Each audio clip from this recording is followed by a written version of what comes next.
You will remember there was once a paradigm called equivalence, which became unpopular.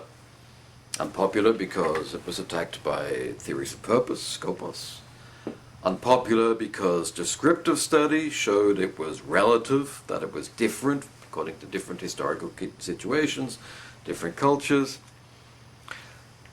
But it was more profoundly attacked by the paradigm I'm talking about today, and that is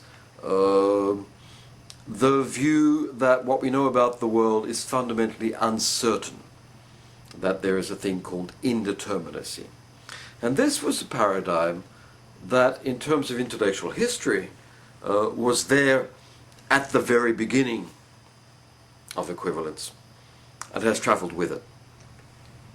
The equivalence paradigm, if we want to look for its roots, should be taken back, I suppose, to quantum physics at least, to Heisenberg's theory of uncertainty, also known as the principle of indeterminacy, which says, and I cite 1927, the more precisely the position of a subatomic particle is determined, the less precisely the momentum is known in this instant, and vice versa. That is, there is a problem in our observations, that we can only observe one aspect and not the other, and if we focus on the other, we miss this one. This theory of indeterminacy fundamentally means that the act of observation is not neutral.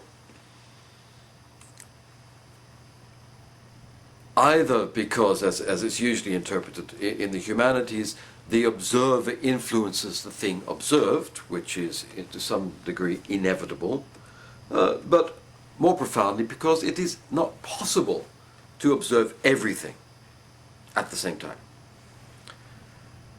How does this affect equivalence? Well, we said equivalence was equal value. So what is value, and how do we observe value? And what happens if different people observe different values? How do we talk about equivalence? That's the fundamental problem that I'm going to call indeterminacy. The theory of indeterminacy was applied to translation by Quine in the late 1950s. As I said, in parallel with the development of the equivalence paradigm. And he used a lovely thought experiment to illustrate the point. We imagine what he calls a jungle linguist describing foreign languages, native languages, in the far reaches of the darkest archipelago.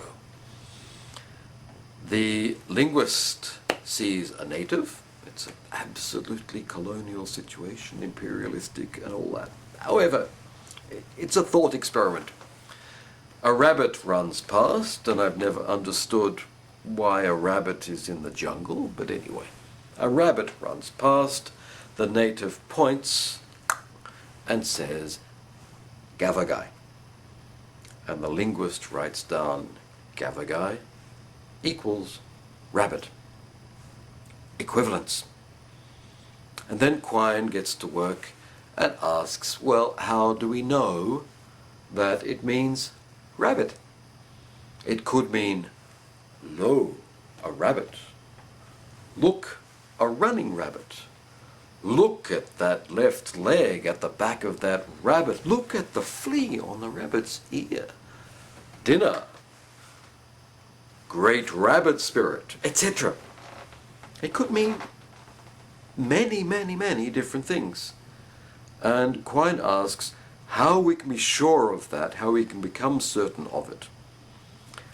And he concludes that there is no absolute certainty for most of the propositions of this kind. That is, the linguist can make a series of observations, can ask questions, can get feedback, can eventually learn the language, can become proficient in the language after 20 years, but can never be absolutely sure. After all, there may be sacred knowledge of rabbits that is not given to outsiders or newcomers or people who are not the elders of the tribe. It's a real problem. Some of us who go into foreign cultures or live in foreign cultures or in overlaps of cultures, as happens, we must be aware that perhaps we don't fully understand the culture or language of the other. There must always be residual doubt. I point out in passing that the experiments we do in class when we write out sentences and then see how they're translated and retranslated do tend to show that the utterances, the pieces of language that are most open to interpretation, to different interpretations, that are most indeterminate in that sense, are the ones that are context dependent, that depend on a particular context in order to be interpreted.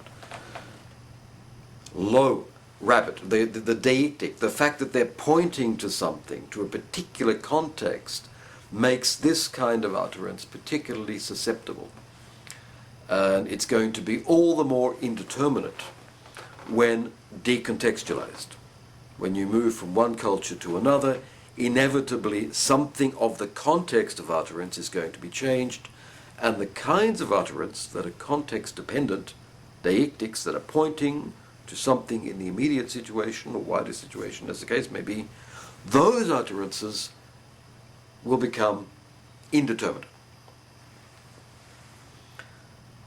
We will have doubts about them. Here's a quick theory of what we're talking about there.